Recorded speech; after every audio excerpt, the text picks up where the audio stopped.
This was like a dream come true. That gorgeous man in front of me is Ethan.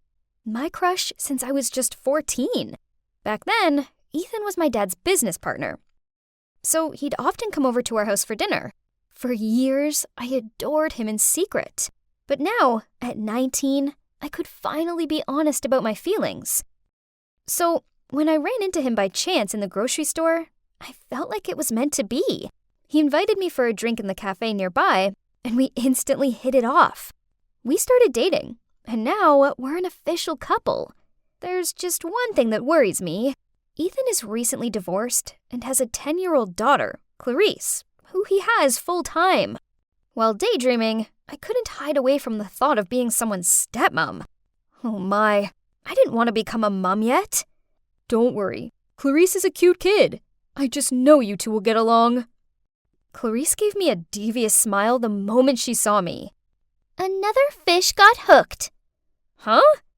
Hey, that's not the right manner. Apologize, now! Ethan immediately said. Clarice let out a loud, ugh, then reluctantly apologized. Great! When has it ever been easy to be friends with a naughty 10-year-old girl? I understand this better than most, as I have a little sister. She's either giving me a headache or crazing at me for candy, and I could tell that Clarice was going to be no different. One day, Ethan called me in a panic, saying he had an urgent business trip. They informed me at the very last minute. I didn't have time to find a babysitter. Can you help me take care of Clarice for a few days? What? I've only just met the girl, and now I have to mind her for a few days? I still didn't know what to say when Ethan continued. I'll make it up to you after this. And then, the next thing I knew, Clarice was at my front door. Oh gosh, somebody help me! Well, you know those girls that age, like my little sister? I kept pouring out while Mike just smiled and slightly shook his head. I have to make her like me to win over Ethan. So, lovely Mike, can you please come hang out with us? Seriously? Please? Aren't you good with the ladies? Fine. You know I can't say no to you. I took Clarice to a theme park. She frowned the moment she saw Mike. Who's this? I don't like strangers. I smiled and said, this is Mike. He's really cool and I don't care. Cindy, what kind of situation did you drag me into? Man, I had to ask myself that question. This wasn't what I envisioned it to be. The outing turned into a competition between them. Clarice challenged Mike to play game after game with her until she won. In the end, they played with the water guns, and I knew for sure Mike let her win. But as soon as he let go of his water gun, Clarice squirted water all over him, leaving him completely drenched. Oops. What on earth is this? That's the price for the loser. Okay, Cindy, that's enough. Have fun. And he stormed off. Oh no, what have I done to him? I stood there dumbfounded, staring at Clarice. Okay, so it was kind of funny, but I couldn't laugh at my poor friend. I want ice cream. Clarice grinned, then skipped away. Ice cream. A girl after my own heart. On the way home, we talked so much about her fave show, The Babysitter's Club, and how Stacy is her favorite character. Maybe the day wasn't so bad after all. A few days later, Ethan returned, and I was really excited to see him. Thank you so much for taking care of Clarice. Meanwhile, I noticed Clarice was slowly backing out, with an awkward look on her face. I thought she'd be as happy as me to see him, but it didn't seem that way. Darling, are you okay? Are you sick? I'm okay. I need to go to my room. After that, at dinner, the question, "Are you sick?" was raised no less than 10 times, and it made me feel sick too. I said I'm not sick, and I don't want to see a doctor. Ethan, I think Clarice is fine, so maybe stop asking her. Hearing that, Ethan seemed uncomfortable and turned away. Weird. What was wrong with them? Maybe this was just something they did. Whatever it is, I wasn't enjoying this heavy atmosphere. The next day after lunch, Clarice was helping me clean the table while Ethan was packing to go on his next trip. She insisted on washing the dishes while I said goodbye to Ethan. We were hugging in the doorway when suddenly I heard a loud scream coming from the kitchen. Ethan and I both rushed in there and saw Clarice crying as she gripped her hand. Ethan frantically asked, What happened? While I quickly searched for a first aid kit. I was washing the dishes, but I accidentally cut my hand. Cindy, I'm sorry. I wasn't being careful. Please don't punish me. What? What was she talking about? Ethan seemed to have the same question as me. Cindy always makes me do the chores. She told me if I do them badly, I can't have dinner. Huh? Why was she saying things that weren't true? Turning pale with shock, I muttered out, No, that's not true. I don't want to stay here. Dad, let me go home. Clarice interrupted me as she was crying harder. I'm so sorry, but I have to go now. I don't even know if you're lying or not. How can you say that to me? Clarice shouted. You monster! Then she ran upstairs. I stood there not knowing what to do. My brain couldn't process what just happened. Ethan looked at me and sighed. Why didn't he say anything? He didn't honestly think I was capable of doing that. Did he? I decided I needed to confront Clarice about this. So I went up to her room and calmly said, Clarice, why did you say that? You forced me to do all the chores. What? How can you lie like that? I never do such a thing. Oh, but are people gonna believe you or a poor little girl? Oh my God. There was me, thinking she was a sweet kid, when in actual fact, she was the complete opposite. I rushed outside and, shaking, I pulled my phone out. I called Mike and told him everything. Oh boy, that kid is complicated. Maybe she doesn't want you to be with her dad. But even so, what she did was weird. I think you should stay away from them. But how to? I couldn't just run away. Besides, Ethan was on his trip, again, and I was in charge of her. So I kept my distance, no more talking or having fun, but it seemed that Clarice had other ideas. I was watching TV in the living room when Clarice appeared and pulled my shirt. Cindy, I want you to play video games with me. The more silent I was, the harder she pulled. No, Clarice, I'm not in the mood. I shouted. Go play by yourself. Then I walked off. A few minutes later, Cass, a senior student, came over to give me some documents. We sat down and had some iced tea. Then suddenly, bam! And a cry. Oh no! Cass and I rushed to the noise. Clarice had fallen down the stairs in the basement and was surrounded by the laundry basket and dirty clothes. Cass quickly ran down there and helped her up. Are you okay? What happened?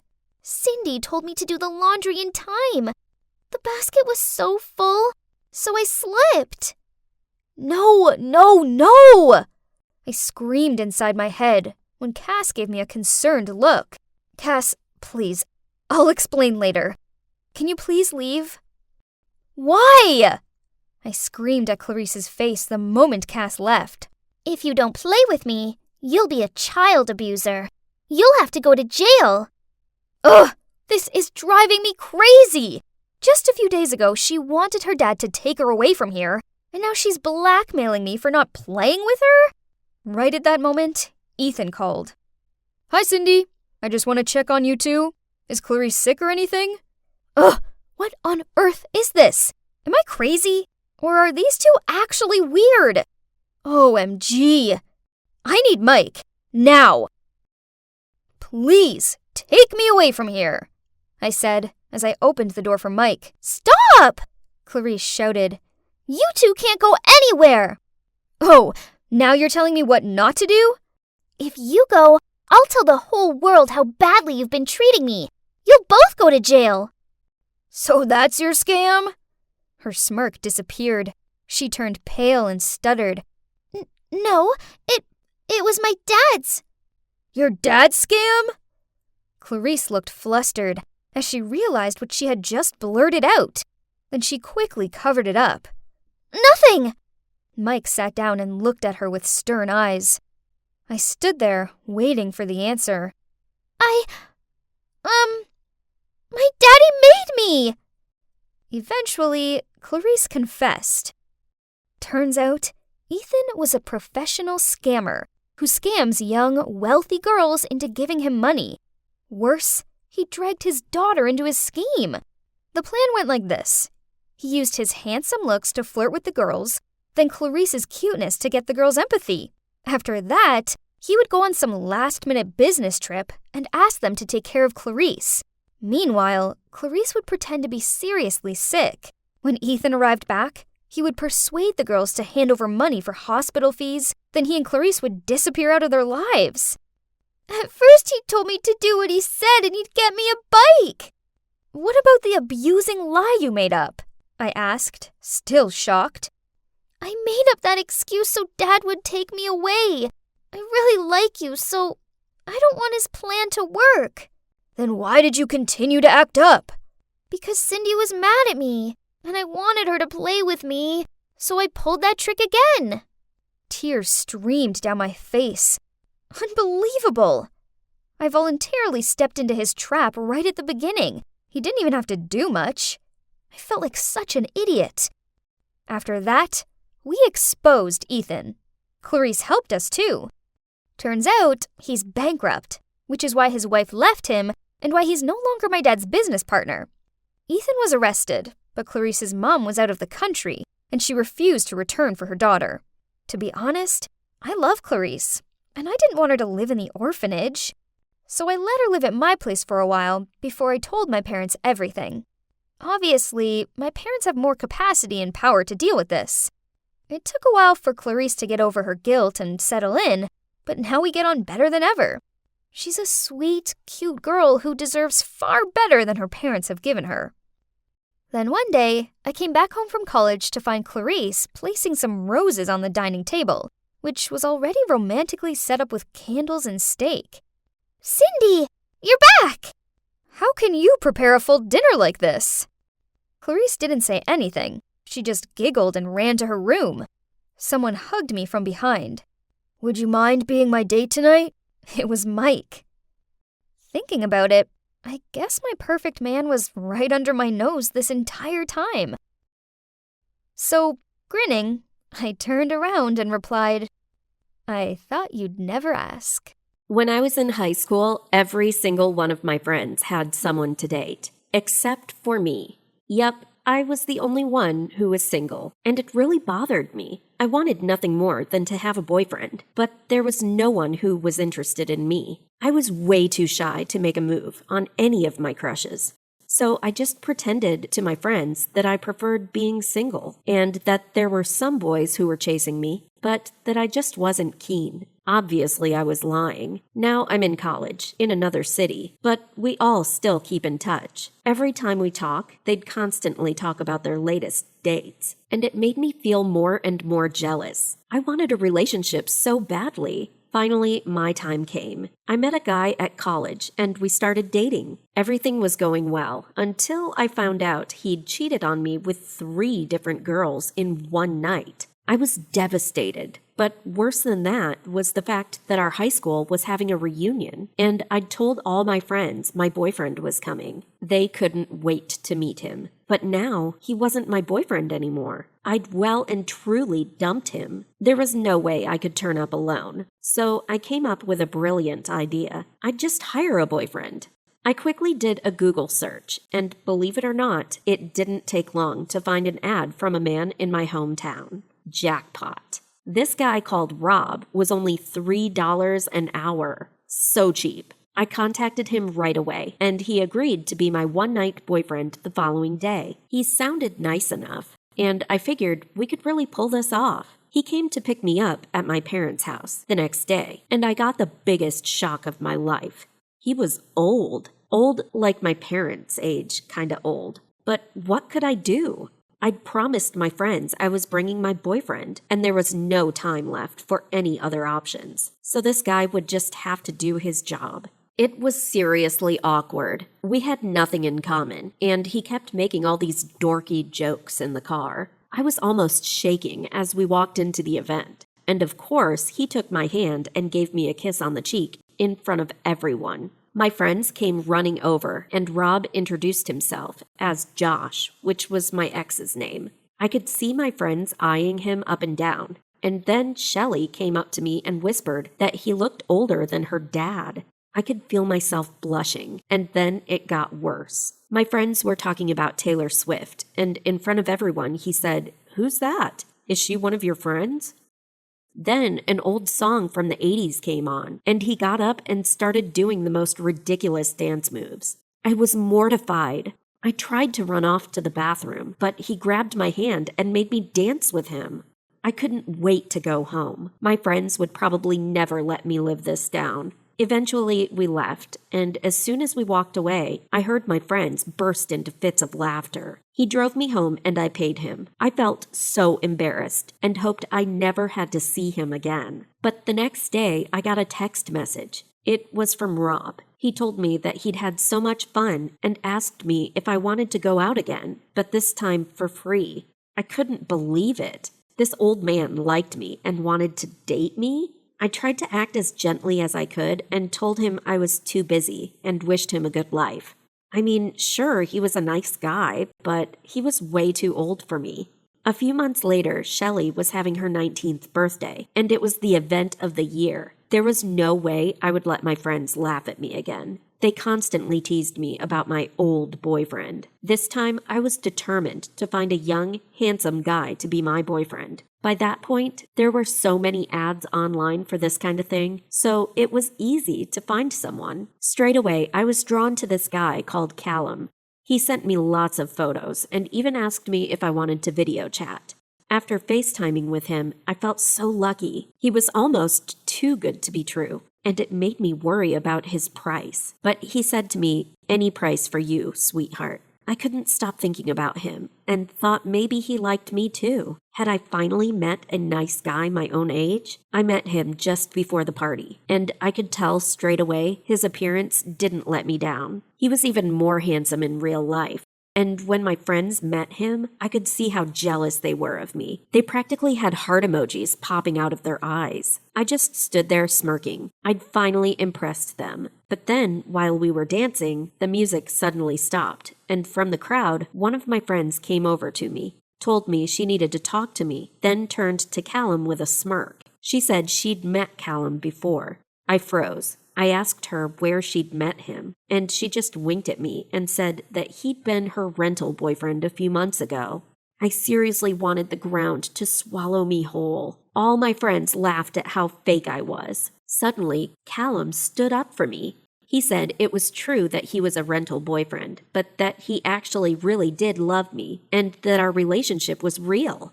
Wow, I felt like my heart was melting. This was the most romantic thing anyone had ever done for me. My friends looked stunned. After that, we started officially dating, and he was so sweet to me. I'd never been so happy in my life. And of course, he quit his rental boyfriend job right away. However, the problem didn't stop. He invited me over to his house one day to meet his parents, and when he introduced me to his dad, I thought I was going to pass out. His dad was Rob.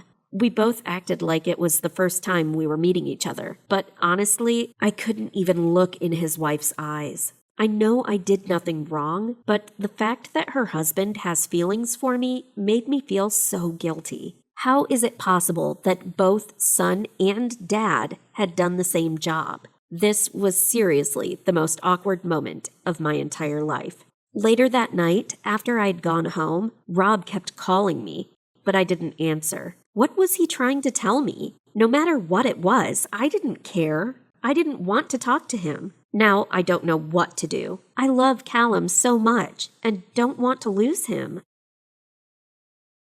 It was a regular morning, and I was sorting my books out in my locker when excited screams and cheers distracted me.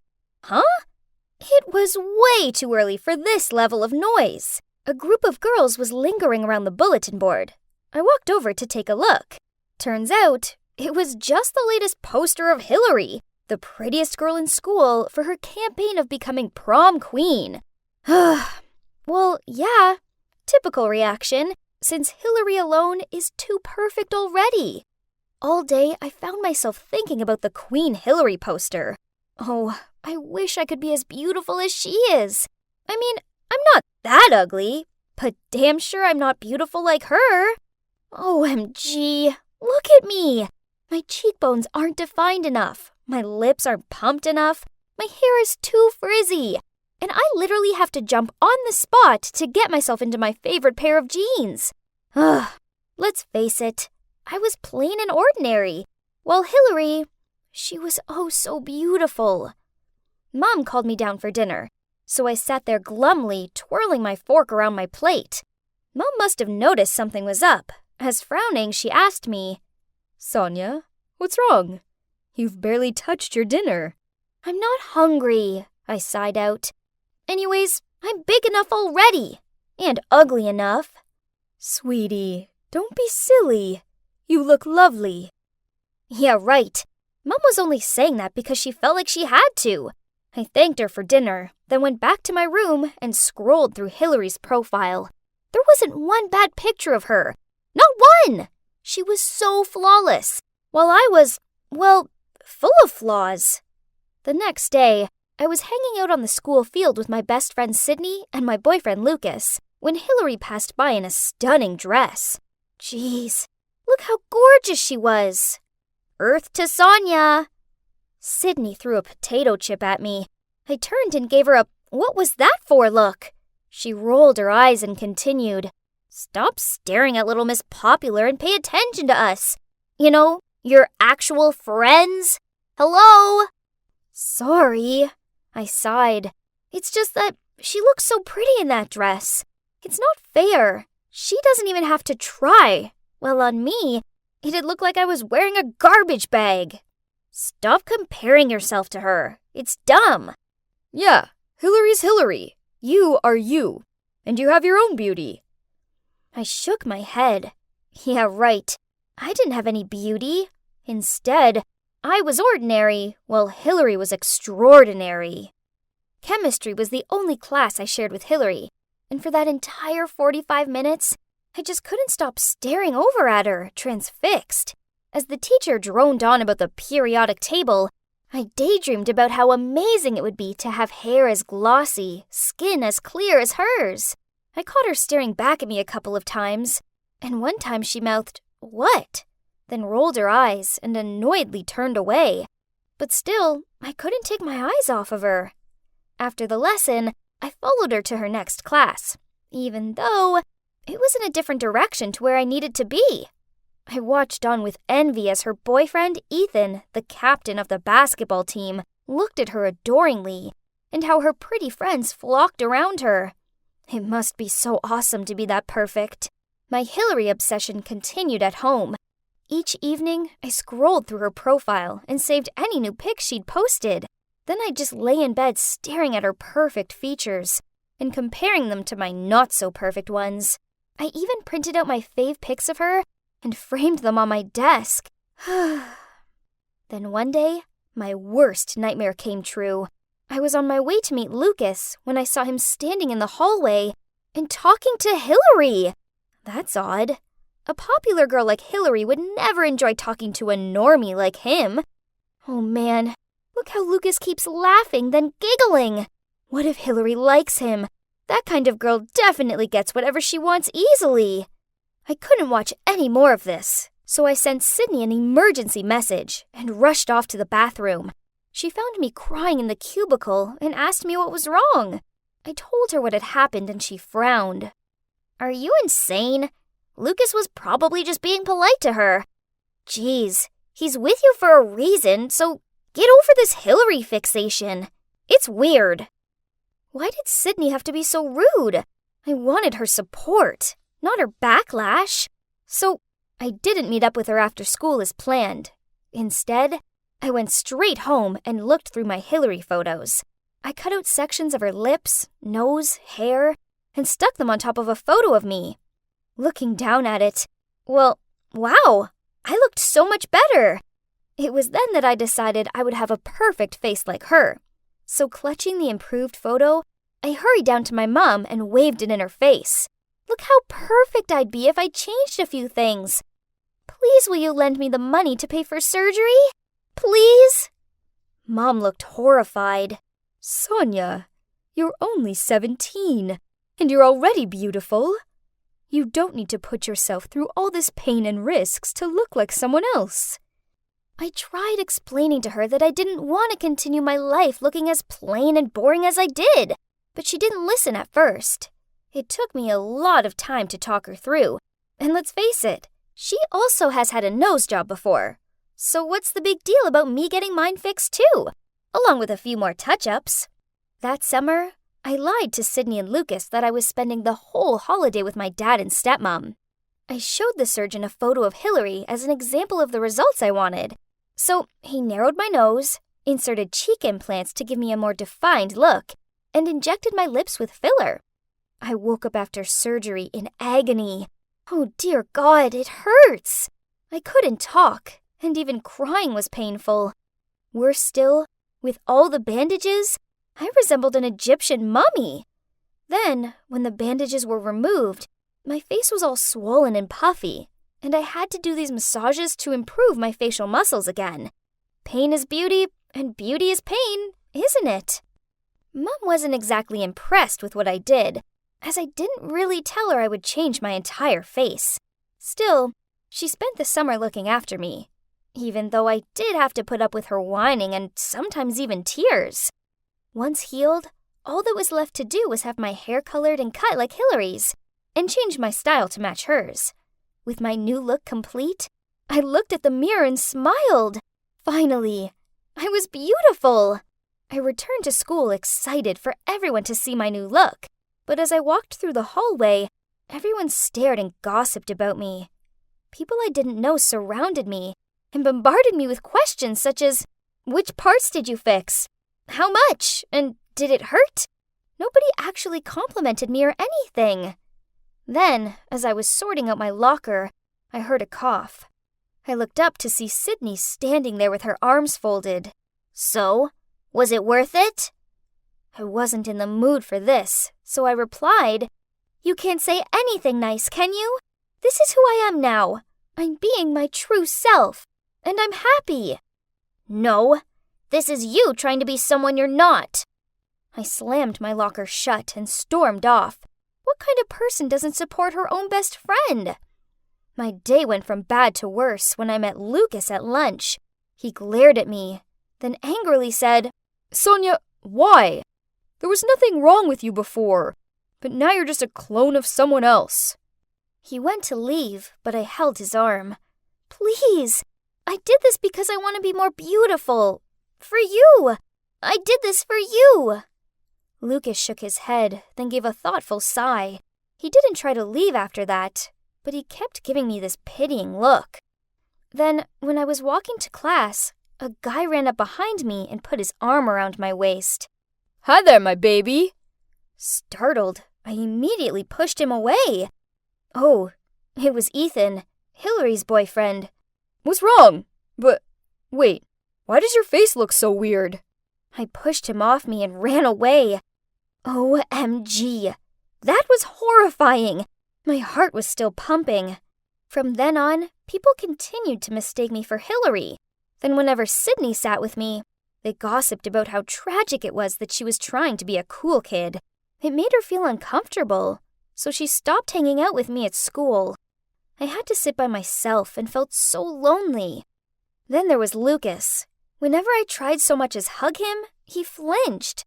Then he admitted that he found my new look strange and intimidating. Life carried on, and prom grew closer. I noticed one of the Queen Hillary posters had been ripped off, and in its place was another poster of a girl named Kim. Geez, this prom queen campaign seems very stressful. Then, as I stepped outside, I heard someone shout, "Now!" Then the next thing I knew, stuff was thrown at me. In just a blink, I was covered in tomatoes and eggs. Yuck! Then a group of girls smirking stepped out and one said, "You should just give up trying to be prom queen before it's too late." I blurted out while taking pieces of eggshell off of my hair. "What? Why attack me?" "Oh wait! Girls, it's the plastic Hillary wannabe. Well, you still deserve this. Have fun being a failed version of Hillary. They laughed as they left, leaving me standing there feeling worse than ever. I went to the bathroom to clean myself up and walked in on Hillary applying her makeup in the mirror. Whoa, her face actually wasn't so perfect with all the makeup on. Oh wow, it's you. She glanced at me. You know, everyone is talking about you even more than me, she said, while covering her eyelid with tons of eyeshadows. I mean, I'm kind of flattered, but trust me, you look ridiculous. You're like the Walmart version of me. I feel sorry for Lucas for having a super insecure girlfriend like you. Then she flicked her hair and left. I looked at myself in the mirror, tears streaming down my face. So Hillary was just a mean girl who faked her butt off to build a friendly image and covered her mediocre face with a lot of makeup. She wasn't perfect, just like me. From then on, I desperately longed to look like myself again. I begged Mom to lend me the money to fix my face, but she refused. No more. Once is enough. Isn't this all you wanted? Great. Now I was going to be stuck looking like this forever. Until one night, my cheeks started aching. Soon, I couldn't so much as twitch my face without being in serious pain. Mom found me clutching my face in agony and drove me to the hospital. The doctor told me my implants had leaked and I needed emergency surgery to remove them. This happened a month ago. Now, when I look in the mirror, luckily, I don't see Hillary anymore. Instead, I see me, but in a quite different look. I've well and truly learned my lesson, and Sydney and Lucas have been there to help me through everything. Now I know that I should have learned how to love myself instead of comparing myself to someone else. I am who I am. And you know what? I now realize that I'm okay with that. I was out for my afternoon jog and decided to take a new route. Suddenly, I saw a huge European-style mansion and had to stop to gaze at it. The walls were covered in moss, and honestly, it looked pretty eerie. I looked up, and a flock of crows were standing on the roof cawing. It sent shivers up my spine, and immediately made me think of movies like The Conjuring or something. Wouldn't be surprised if that house was haunted. Suddenly, I got startled by the voice of an old lady. The mansion looks magnificent, doesn't it? I turned to look at her, and she continued. But you'd better stay away from it. Why? I asked her. Then she looked at me more closely and said, Oh, you aren't a local here, are you? I told her I was from Minnesota, but that my parents had said I could spend the summer here with my aunt. Well, dear, let me tell you. The owner of this mansion was a young girl, super rich, but kept herself to herself. Rumor has it, she worshipped Satan. Can you believe it? I asked her, so where is she now? Oh, she mysteriously disappeared years ago, and the house has been abandoned ever since, the lady replied. Okay, this was seriously freaky. My hair was literally standing on end. But for some reason, I was more intrigued than ever. Oh, sorry, I should have introduced myself.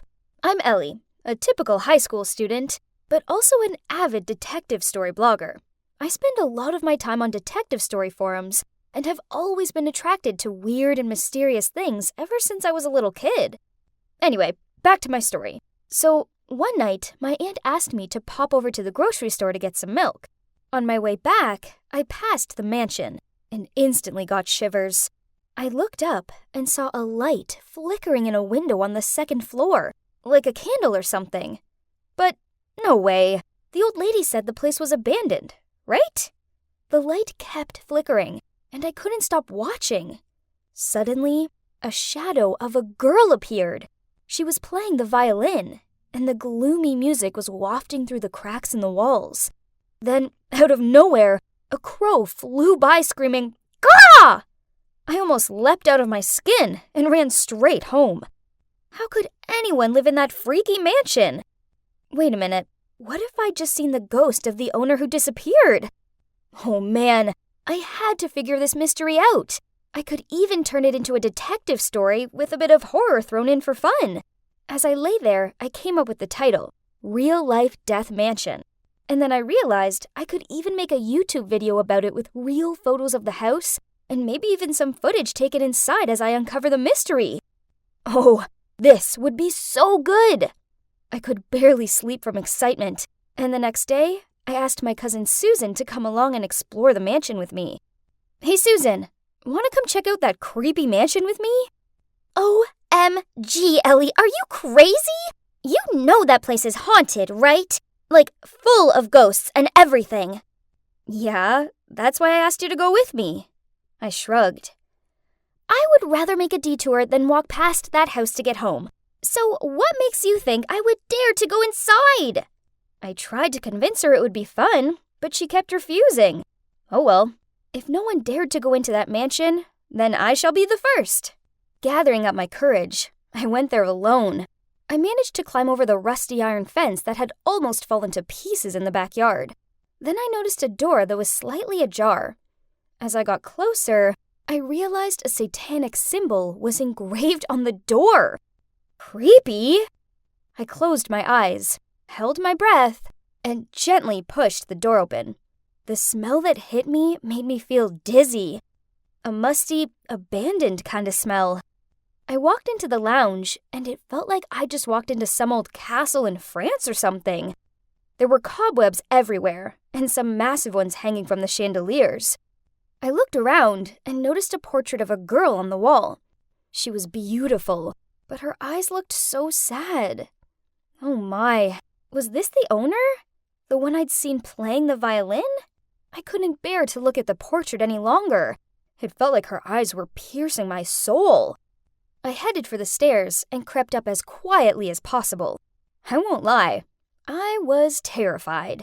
It was so dark up there, and with every step I took, the floorboards creaked. I kept looking behind me, as it sounded like someone was following me. By this point, I'd broken out into a cold sweat. When I made it to the second floor, there was a long corridor ahead, but it was really weird. There was only one door. I walked towards it and pushed it open. It was a luxury room, definitely fit for a princess. And yep, there was the violin. Everything was coated in a thick layer of dust, and out of the corner of my eye, I saw a picture. It was the same girl, but this time, her eyes were glowing red like fire, just like Sauron, the villain in The Lord of the Rings. I was so scared that I quickly turned the photo face down. This was when I heard the violin sound from somewhere. Okay, what was going on? The violin was right before my eyes, and I was supposed to be the only one in the house? I tried to calm down, took a deep breath, and walked in the direction of the sound next door. It was so weird, because the next door was an exact replica of the first room. Had I actually changed rooms? I walked towards the dressing table and noticed the photo in here was also turned face down. I picked it up, and it was the exact same photo, but this time, the face of the girl was bleached white. I dropped the photo in horror and ran off without looking back. I ran down the stairs 3 at a time, but when I reached the door, it was locked.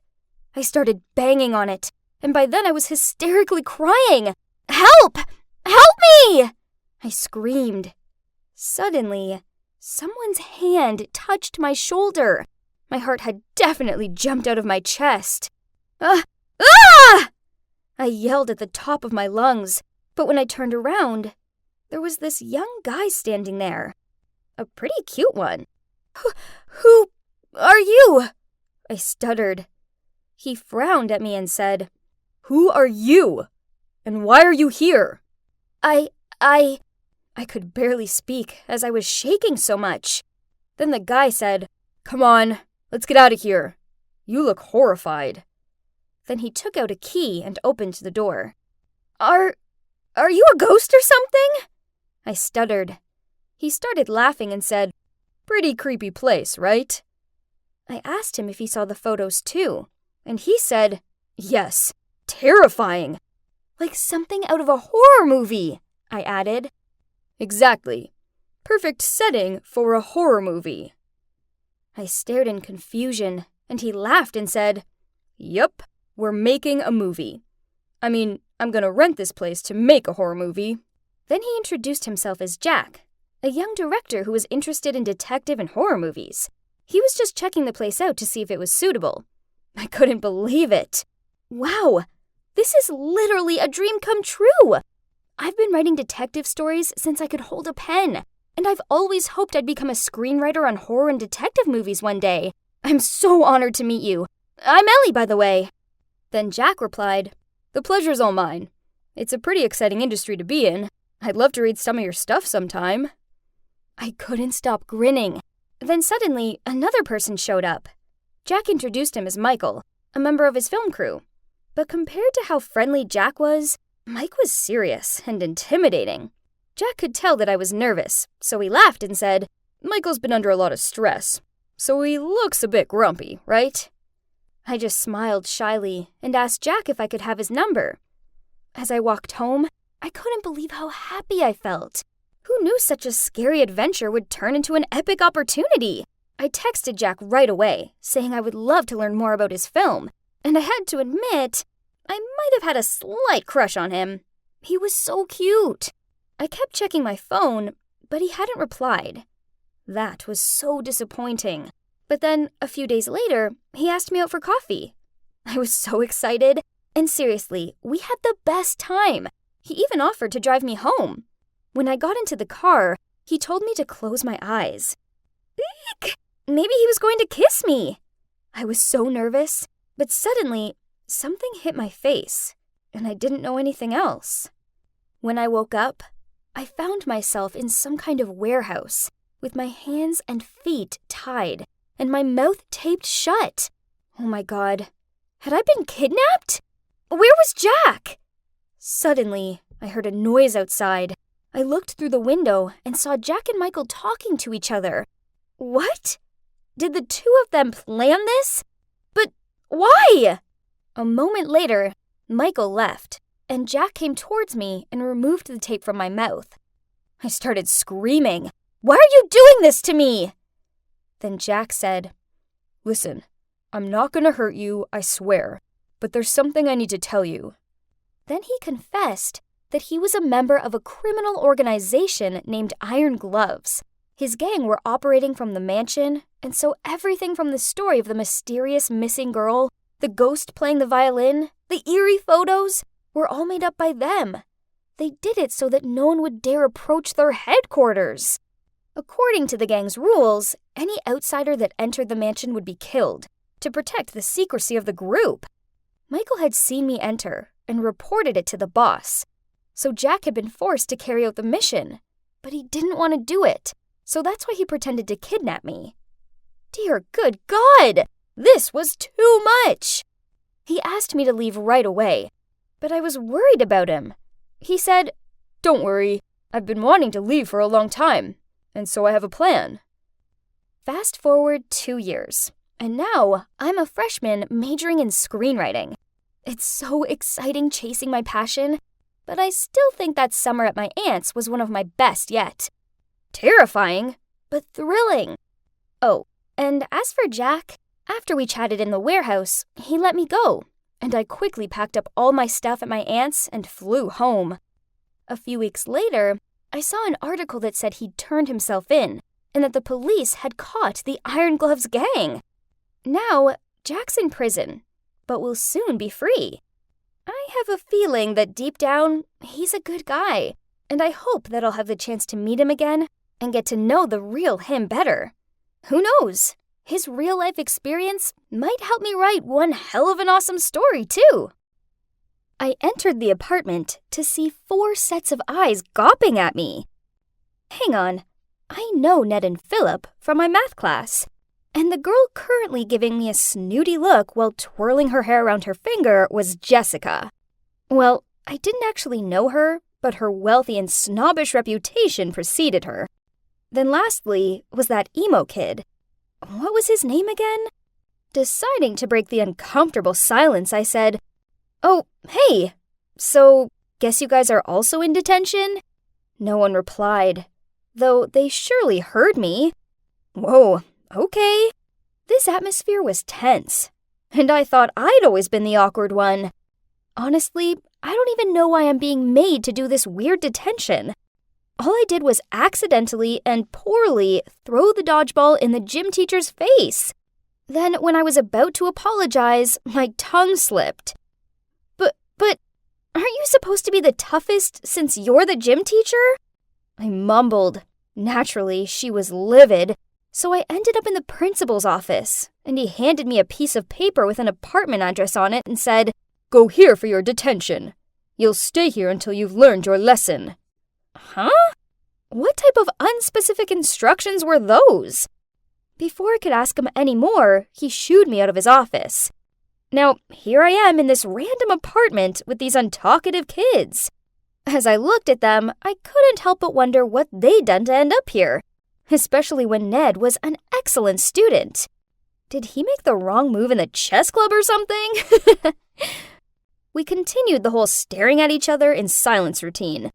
But then the door burst open and stormed in Gwen, our school's resident carefree tomboy. She sneered out, "Good evening, babies." Great! Now I was stuck sharing a living space with a girl renowned for playing pranks such as toilet papering the principal's car and filling the biology lab with live frogs. But seriously, how were we at her truancy level? Let's see who we have here.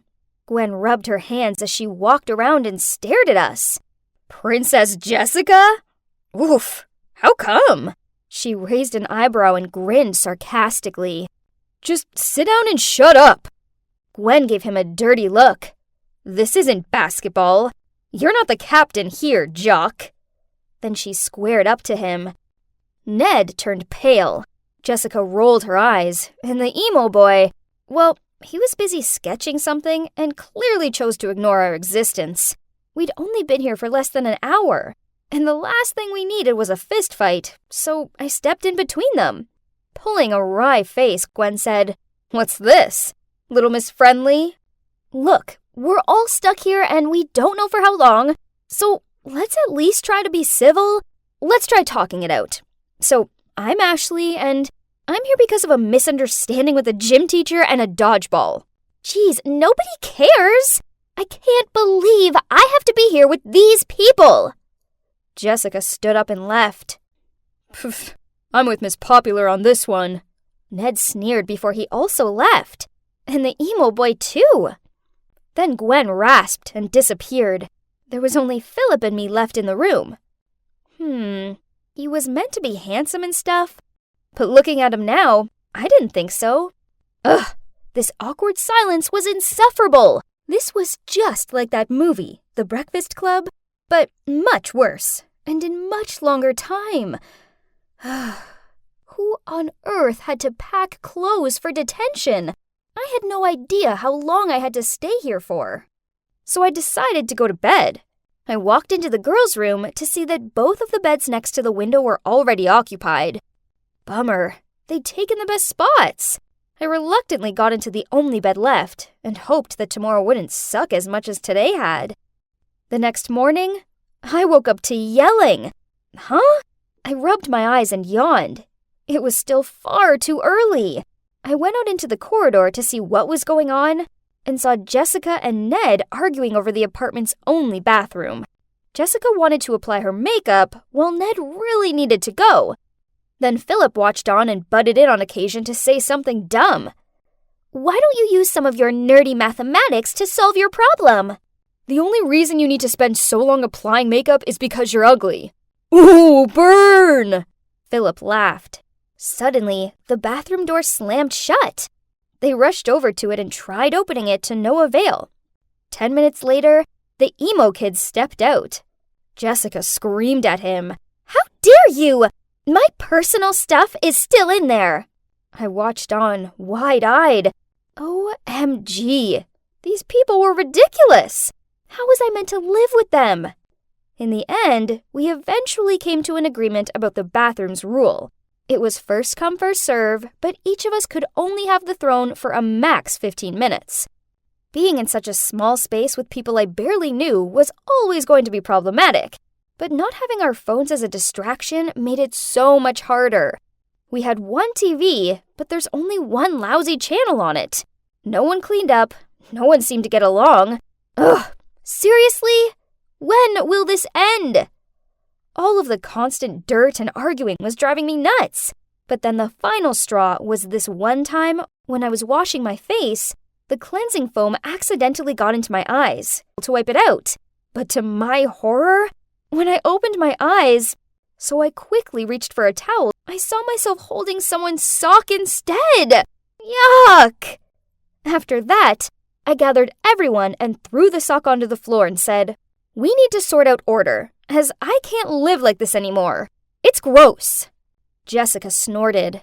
"Who are you to boss around? No one cares what you think." Before I even had a chance to say anything back, Ned piped in that Jessica was just a dumb rich girl who never lifted a finger. Then Gwen jumped up to her feet and started shouting for no reason. Philip gave me this smirky know-it-all look that made me want to scream. Then he actually lobbed a basketball at me, which almost took my head off. Then, ignoring the others, I started shouting at him. The only one who stayed quiet was the emo boy. "You aren't even that pretty. In fact, I've seen more attractive slugs," I heard Ned say to Jessica. That was a bit much, wasn't it? I mean, it was obvious Ned only teases Jessica because he has a huge crush on her. Jessica huffed as she tossed her hair behind her back, then stormed off to her room. Man, this place sucks. At least lunchtime had arrived. So I made myself a delicious-looking burger, then quickly went to the bathroom. When I returned, I couldn't believe it. Philip was taking a bite out of my burger. I screamed at him, but then he shrugged, then said he'd make me a new one. And like a decade later, my replacement lunch finally arrived. And Philip was smiling at me strangely and watched on as I bit into it. Ew! I lifted up the top of the bun to see a raw piece of beetroot. Ugh. I was so fed up with everyone that I went to bed super early that night. Only when I woke up the next day, both Jessica and Gwen burst out laughing at me. I hurried to the bathroom and checked out my face. Oh no. Turns out someone had drawn on my pillow, and now I had ink all over my face. I had to scrub my face for ages to get it off. Then Philip wouldn't quit laughing at me. I knew he was responsible. Ugh! Such a jerk! And on the other hand, we also had the emo kid that I was seriously getting sick of. He never said or did anything. Instead, he just sat there, usually wearing his stompy boots and looking all moody. I mean, why wear those sweaty-looking boots when he's stuck inside? It was about time he spoke up, so I came up with a prank to get him talking. When the emo kid was in the shower, Ned and I filled his beloved boots with mayo. A little later, I heard some loud thump. Then the emo kid did a weird walk across the room with his foot covered in mayo while clutching one of his boots. "Have you lost your mind?" he shouted. And not gonna lie, I was intimidated by this other side of him. Then out of nowhere, Jessica appeared. She turned to me and shoved my shoulder. "That was too much, don't you think?" "Oh, no, you didn't. I wasn't gonna let someone like her speak to me like that and get away with it." So I struck a defensive pose and glared at her. We ended up in a stare-off when suddenly I felt arms pulling me back. It was Philip.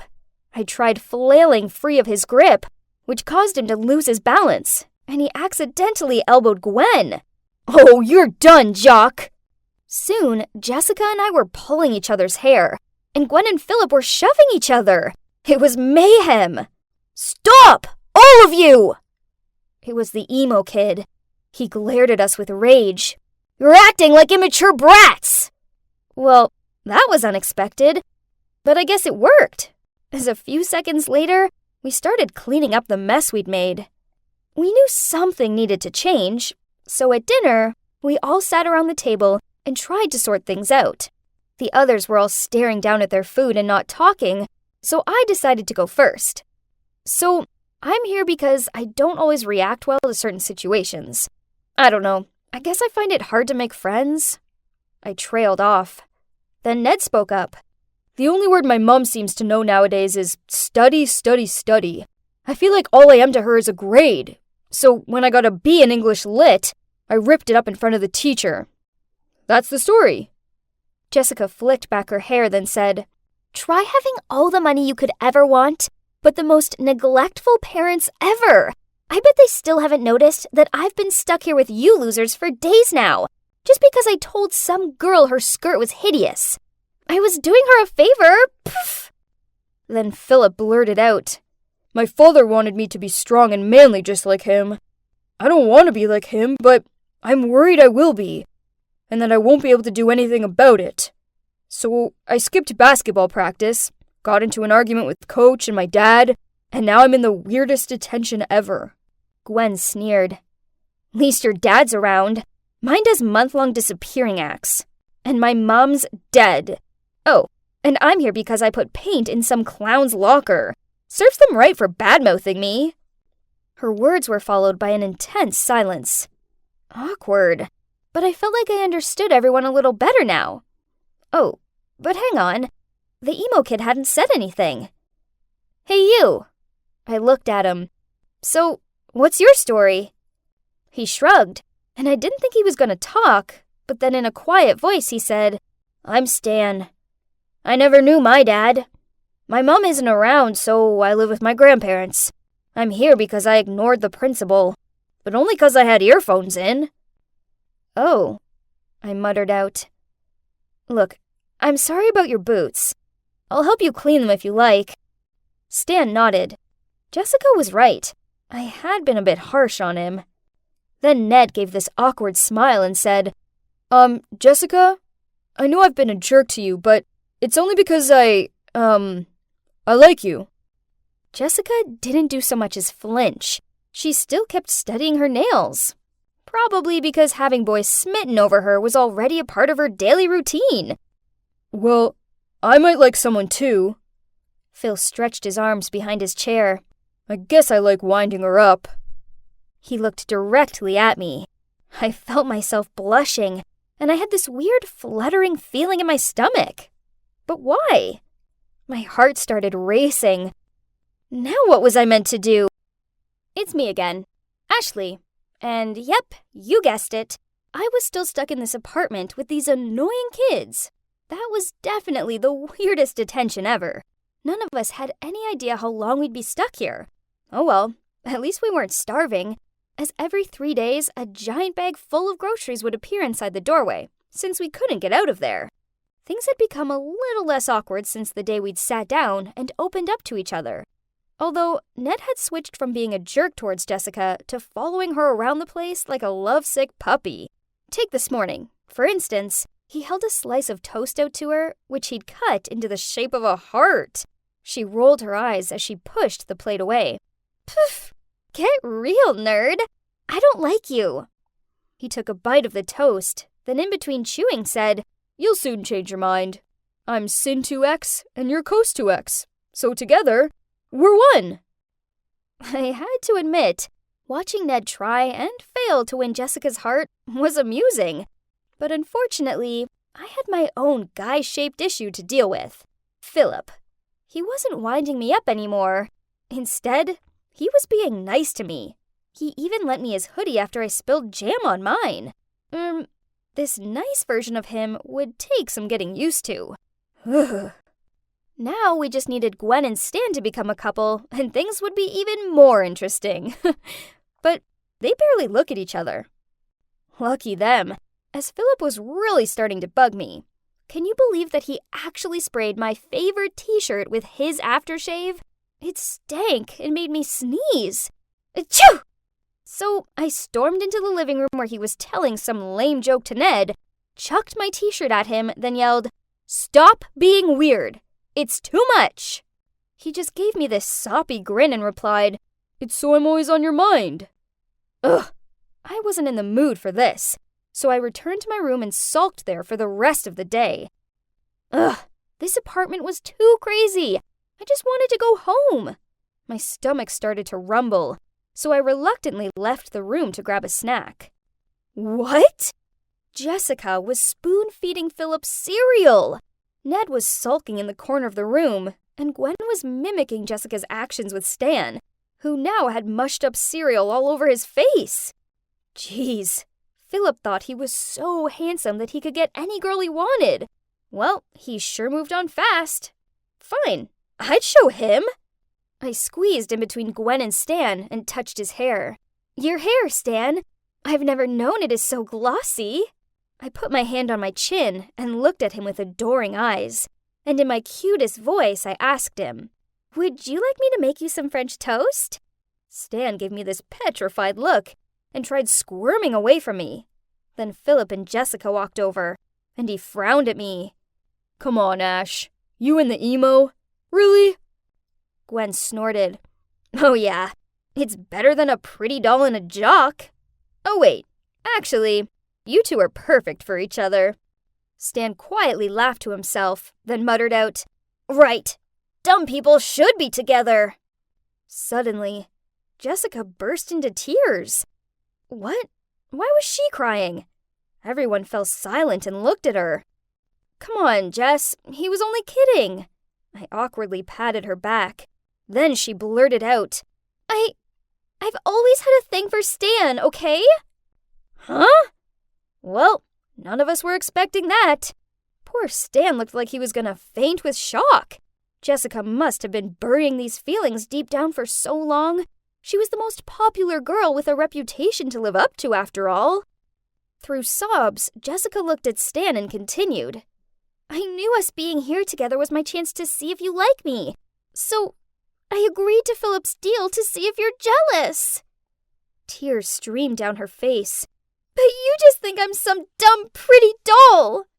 She mumbled out an apology to Ned for being insensitive to him, then turned to Stan, sobbed, "I'm not a porcelain doll. I have feelings," and left. Oh wow, I didn't see that coming.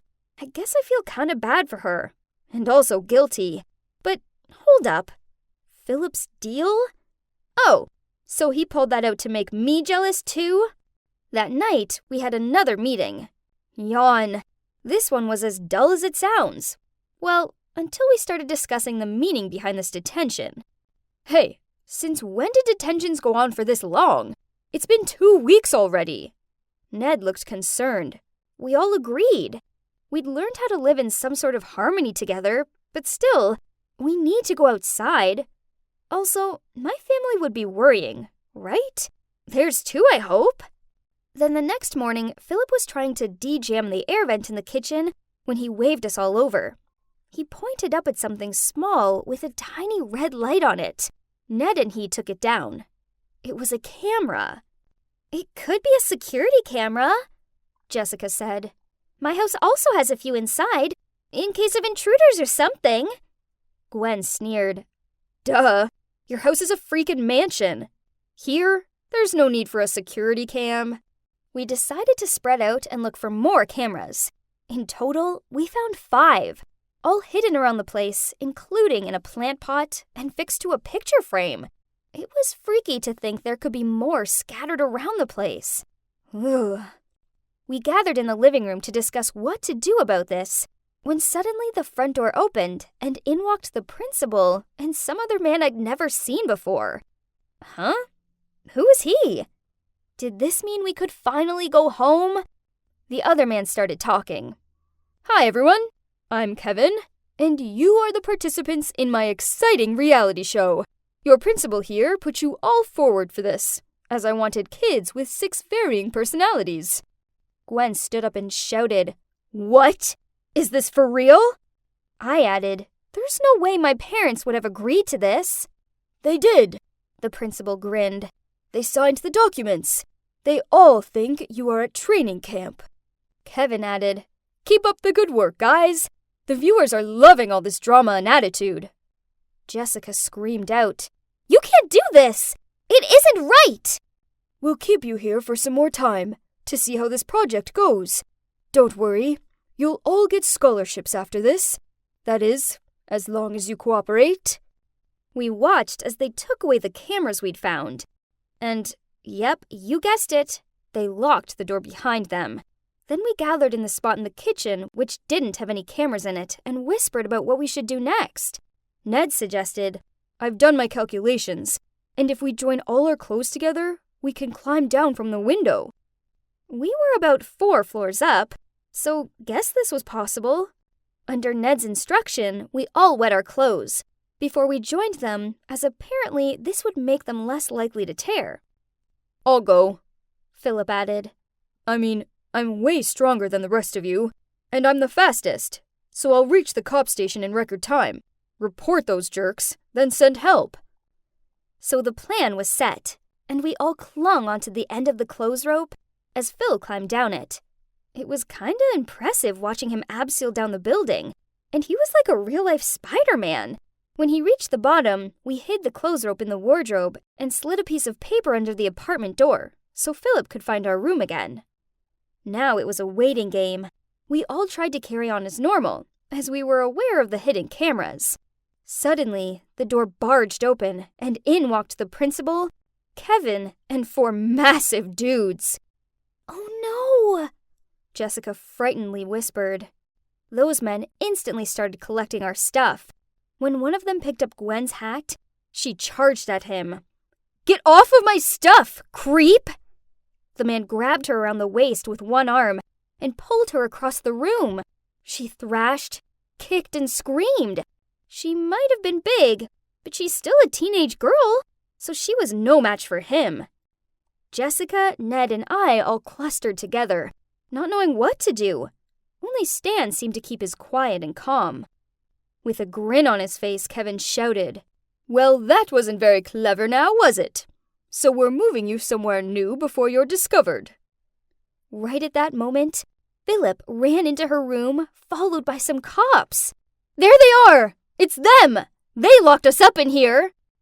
The principal straightened his tie, then in a polite tone said, "Oh, please. This is a misunderstanding. I'm the principal of Xavier Springs High School, and these are the particularly delinquent students who are all in detention. We're administering a special education program for them. And here's their teacher." He pointed over to Kevin. "Liar!" I shouted. "They just made up excuses to punish us and trap us in here. There's hidden cameras and we're on some reality TV show." "Ignore her. She has, mental issues. She'll do anything to get out of detention." Then he pointed at Gwen. "Look, officer, how could we not have special treatment for an aggressive girl like that? Don't you think?" We all shouted and tried to explain, but our words jumbled together. The only one who remained silent was, no surprise, Stan. The cops searched around, but found nothing. They thought we were only unruly teens trying to bail on detention. They were about to leave when Stan calmly walked over to them, pulled out one of the cameras we'd found the other day from his pocket, and passed it to them. Then, Stan, still without any words, pulled out a vintage recorder, pressed the button, and we all heard the whole conversation about TV shows and the principal's threats. Whoa! Nice work, Stan!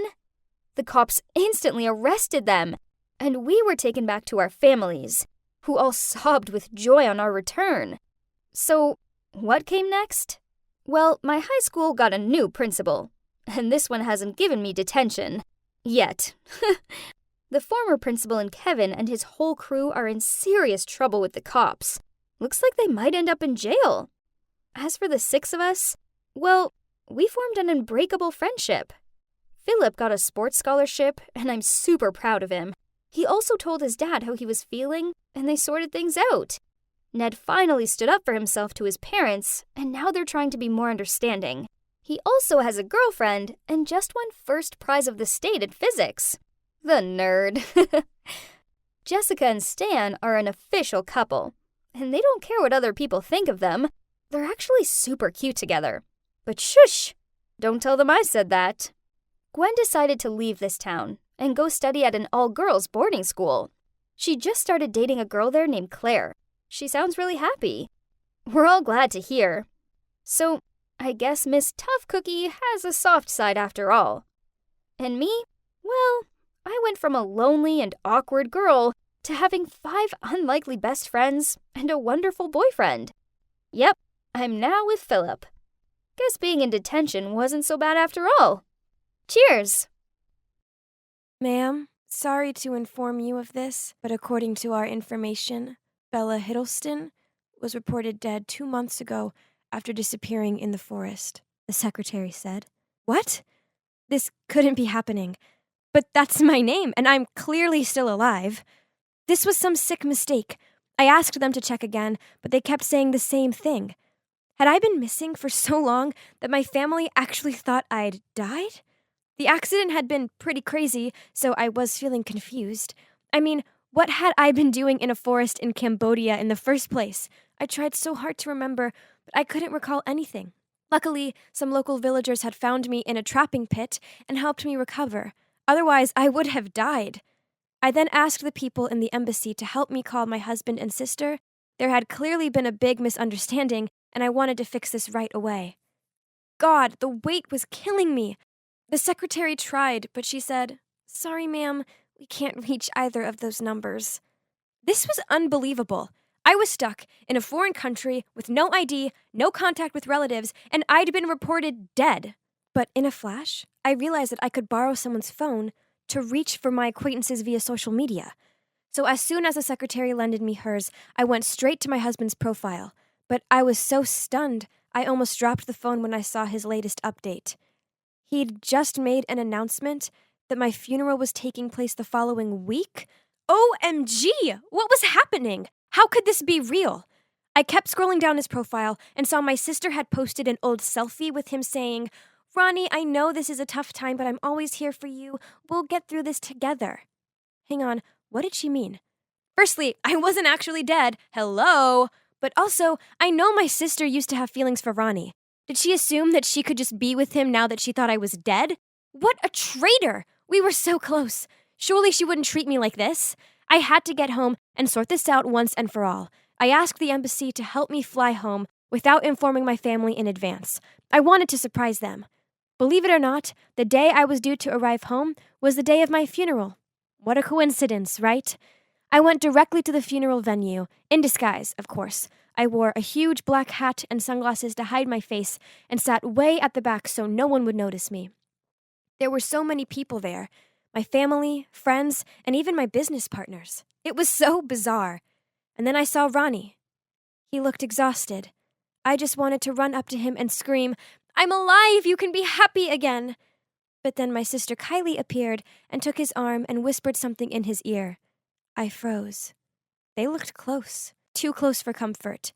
And then I noticed people around me whispering, "Oh, it can't be that bad. He'll get a pretty penny from the insurance company for Bella's death." And then another lady said, "Not just that, but a younger, prettier wife too, by the look of things."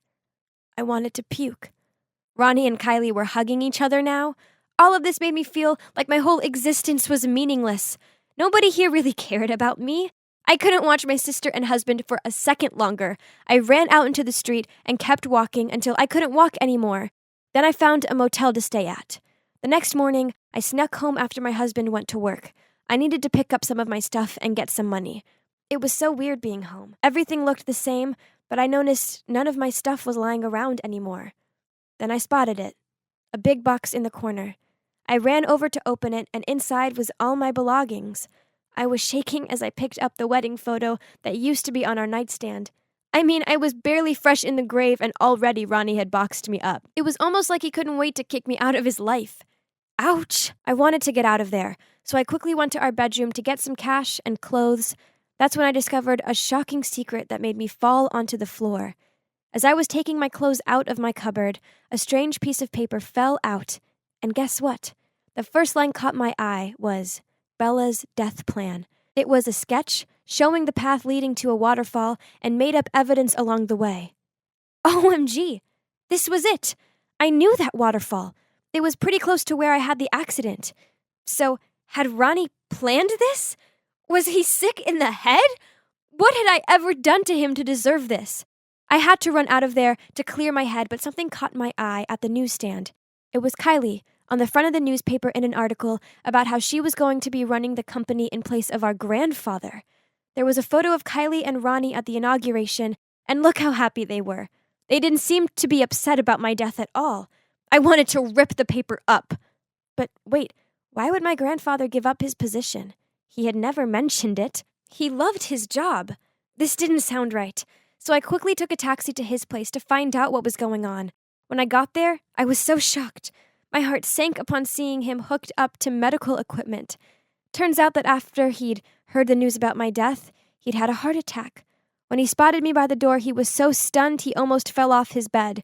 We hugged and cried, and I told him it had all been a big mistake. Gosh, I was so happy to see him. I could see he was tired, so I told him to rest up and I'd visit again soon. Then on the way out, I spoke to his assistant, Cody. I need a favor. Could you help me prepare a case against Ronnie? But suddenly I heard footsteps coming towards me. Bella? Is that you? I turned around, and it was Ronnie. I didn't even have time to think clearly before he rushed in to hug me tightly. I could feel the tears rolling down his cheeks, and he seemed genuinely shell-shocked to see me. I was disgusted, though. I pushed him away and said, "Stay away from me." But it was like he didn't hear me.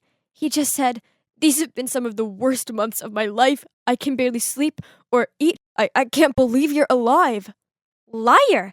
He was a liar! I started shouting at him, saying, "Stop acting like you give a darn! You wanted me dead! Just wait until this gets out. You'll be behind bars for the rest of your life."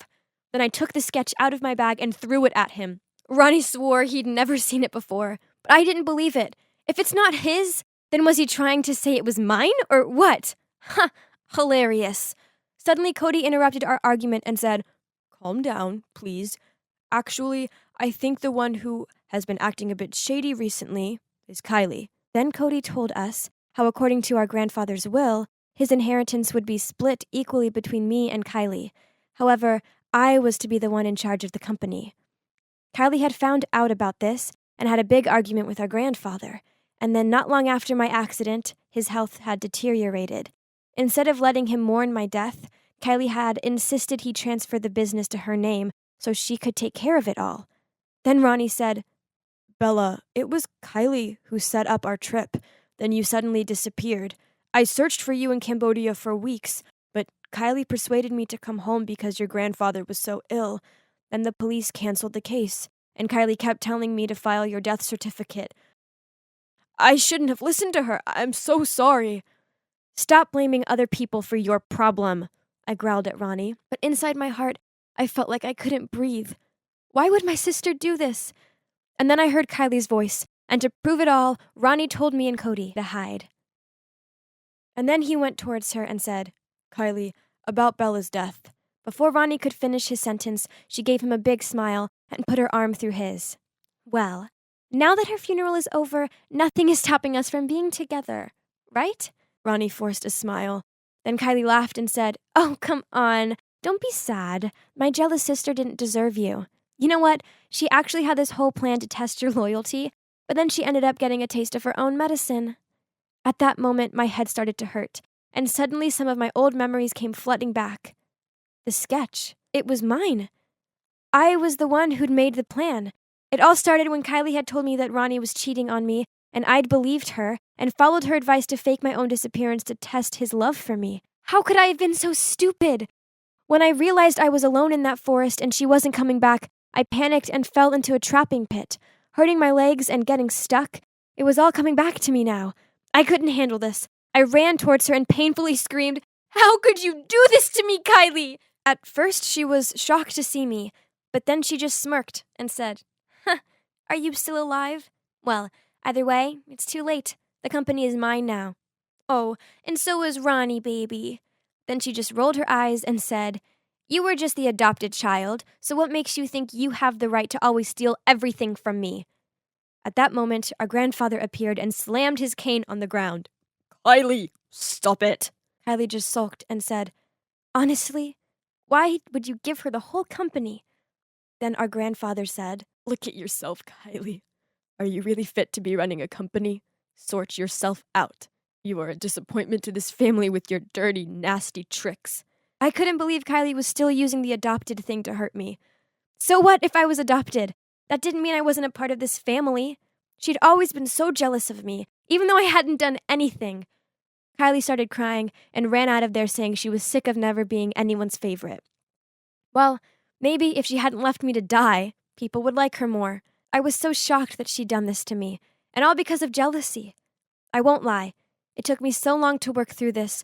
I still haven't forgiven her properly, but I guess it will just take time. As for me and Ronnie, we've taken over the family business, and I realized that Ronnie had always been loyal. Kylie had just made up that he was cheating because she couldn't bear to see me so happy. One thing's for sure, I won't ever be testing his love again. No more faking death for me. Now, where is her turquoise scarf? That will definitely complete my look. I was raiding Mom's closet to find it when I accidentally dropped a belt on the floor. But strangely enough, it made a really weird sound. So I gave it a few knocks. Wait, it did sound like the ground was hollow. I took a closer look. And oh my God, there was a hidden hatch or something in my mom's closet. Of course, I had to figure this out. So after a few attempts, I finally managed to open it and found a big wooden box. Why was she keeping something a secret from us? I took a deep breath and I opened the box. There were some old pics of my mom when she was younger, an old teddy bear, and some cassette tapes. Why on earth did she have to hide these? I dug even deeper and found a stack of letters. All of them were from the same address. Hang on, I knew that place. It was an orphanage just outside the city. So far, nothing made sense to me, so obviously I had to read them. They were all from this orphanage sister called Anna Maria. She kept writing about some girl named Eliza, and the more I read, I eventually realized that this girl, Eliza, was my mom's daughter. That meant I had a half-sister? I couldn't believe it. And from the sounds of things, my mom hadn't seen Eliza since the day she'd dropped her at the orphanage. So my mom didn't even know what she looked like after all these years? This was insane! How could Mom have done this? Not to mention the fact my dad is a politician, so I'd been raised to always be a good person, just like them. But after what I just found out, I didn't know what to believe anymore. This is so absurd. But one thing was for sure, I had to find Eliza. The next day after school, I went to the orphanage. I told Anna Maria everything, and then she said that Eliza had left when she turned 18, but that she came back every weekend to help out. She then gave me Eliza's home address. I followed Google Maps and ended up in a seriously creepy neighborhood. As I knocked on her door, a billion questions ran through my head. What if she didn't want anything to do with us? What if she hated me because I stole this great life that was supposed to be hers? But there was no backing down now. As soon as the door opened, I froze. Could this really be my half-sister? Standing there was this tall, mysterious-looking girl. I was trembling as I said, "Hi, are you Eliza?" She just gave me a skeptic look, then replied, "Why? Who are you?" I couldn't hold back my tears and said, "I can't believe I found you. I'm Alicia, your half-sister." Eliza looked shocked and then said, "Oh, okay, calm down. Come on in, then we'll talk." I sat on the couch and told her everything. Then she began to tell me how miserable her life was, how she worked 4 jobs and it still wasn't enough to pay the bills. Gosh, I felt so guilty hearing all of this. How was it fair that I had a carefree, happy life and she'd been left all alone? I couldn't leave Eliza like that. I had to do something. After that, I rushed home and dragged Mom to my room so I could speak to her privately. I confronted her, and at first she denied it, but she eventually burst into tears and admitted everything. I couldn't believe my ears when I heard the whole story. When she was 18, she'd given birth to Eliza, but Eliza's dad wouldn't take any responsibility. So my mom decided to raise Eliza on her own. It was tough for her, as she didn't have a decent job. Then after about 6 months, my dad appeared and showed interest in her, and because he came from a wealthy family, my mom jumped at the chance to be with him. However, she thought that if he knew about Eliza, he wouldn't be keen. So with a heavy heart, she decided to send Eliza to the orphanage. Ever since then, she'd sent a letter to Anna Maria every year on Eliza's birthday. But she asked her not to send any photos of Eliza, as it was too painful to see. I couldn't believe my mom gave up her daughter for money. I begged my mom to meet up with Eliza. She at least owed her that. I explained how miserable Eliza's life was, and how she didn't deserve that. Finally, my mom agreed. So the next day, she picked me up from school and we went to Eliza's. As soon as my mom saw her, they were hugging and crying, and my mom was shocked at the shabby state of Eliza's place and immediately told her to come live with us. Oh, wow, Mom! I'm glad that we're reunited, but wasn't that decision too impulsive? What about Dad? Well, of course he was super shocked. My mom sat him down and explained who Eliza was, but he didn't take it well, and they ended up getting into a huge fight, which resulted in my dad moving out. I couldn't believe it. So, from that moment on, it was just me, my mom, and Eliza. I missed my dad so much, but it felt kind of nice to suddenly have a sister. I'd always wanted a sibling. We could hang out together, gossip, go shopping. OMG! This was going to be so much fun. But turns out it wouldn't be as fun as I'd hoped. One night, Eliza was watching a movie.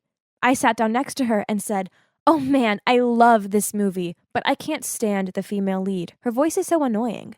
I turned to check on Eliza's reaction, but she stayed stiff as a board. So I continued. "In fact, she sounds just like my friend Kayla." Still no replying from Eliza. In fact, she didn't even look at me. Was she even listening? Well, clearly she was, because a few days later, my friends came over, including Kayla. And when Eliza passed us, she said, "Bet that annoying Kayla girl you told me about isn't here, right?" Oh my God. I literally froze. How could she say that right in front of everyone? In front of Kayla? I was mortified. And the worst part was that Kayla didn't want to be my friend anymore after that. Even my other friends stopped hanging out with me. They thought I was just another mean girl. And that wasn't all. Eliza started acting really weird. One day I came home from school to find her in my bedroom looking at my old photos. Then when she saw me, she said in a creepy voice, "You're so lucky you weren't abandoned like me." My God, that gave me chills. Then later that night, I overheard her asking our mom if she could get an allowance to make up for lost time. Oh, wow. But that was only fair, right? Well, the next day, I couldn't find my fave lipstick. And given that Eliza recently had unannounced visits to my room, I went to ask her. But she just shrugged and said, "Yeah, I took it. So what?" Whoa. Since when did she become so rude? Hang on, she was also wearing my floral dress.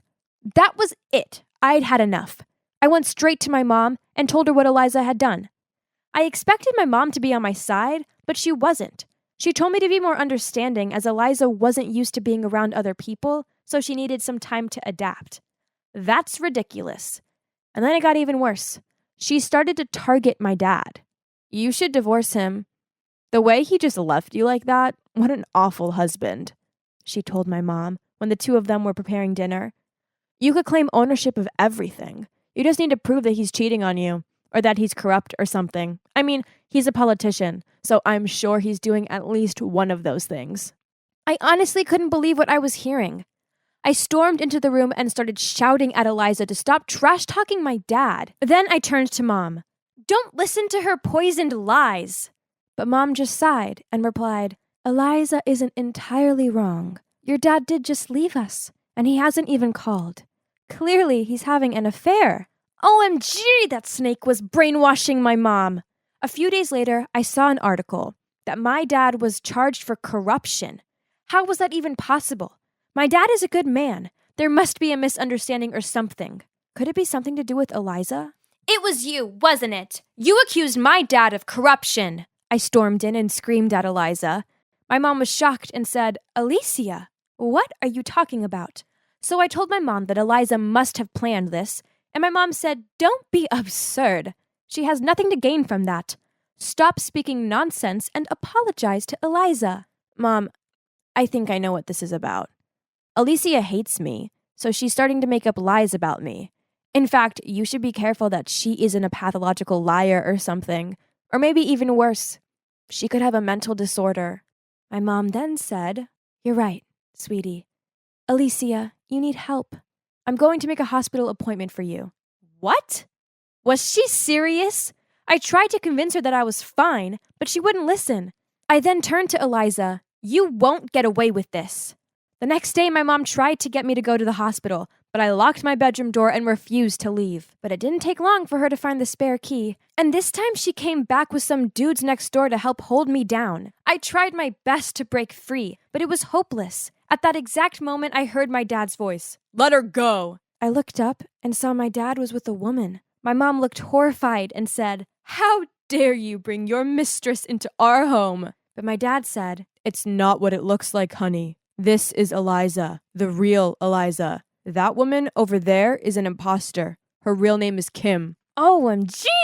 I knew something was wrong with her. You might be wondering why my dad suddenly appeared. Well, I called him the day before and asked him to investigate Eliza, as I had a feeling there was something fishy going on. He went to the orphanage to get more info, and the sisters there kept saying Eliza was the sweetest woman, and that if he waited, he could meet her. Well, then the real Eliza turned up, and that's when my dad found out the truth. Turns out Kim was once Eliza's roommate. Eliza had moved out, but the sisters at the orphanage didn't know this, so they still gave me the old address. Eliza knew about my mom the whole time as she'd found the letters, but she was still mad about being abandoned, so wasn't ready to meet her. She told Kim everything about my family and how wealthy we were, so when I went by the old address and asked about Eliza, Kim seized the opportunity to steal Eliza's identity. My dad pointed at Kim and said, "I'll give you 10 seconds to get out of my house or I'll call the police. Don't you ever come near my family again." Kim fled immediately, and we never saw her again. As for the real Eliza, well, that was quite the reunion. At first it didn't go well, but gradually Eliza opened up to my mom, and of course my dad's corruption charges were dropped after he was found innocent.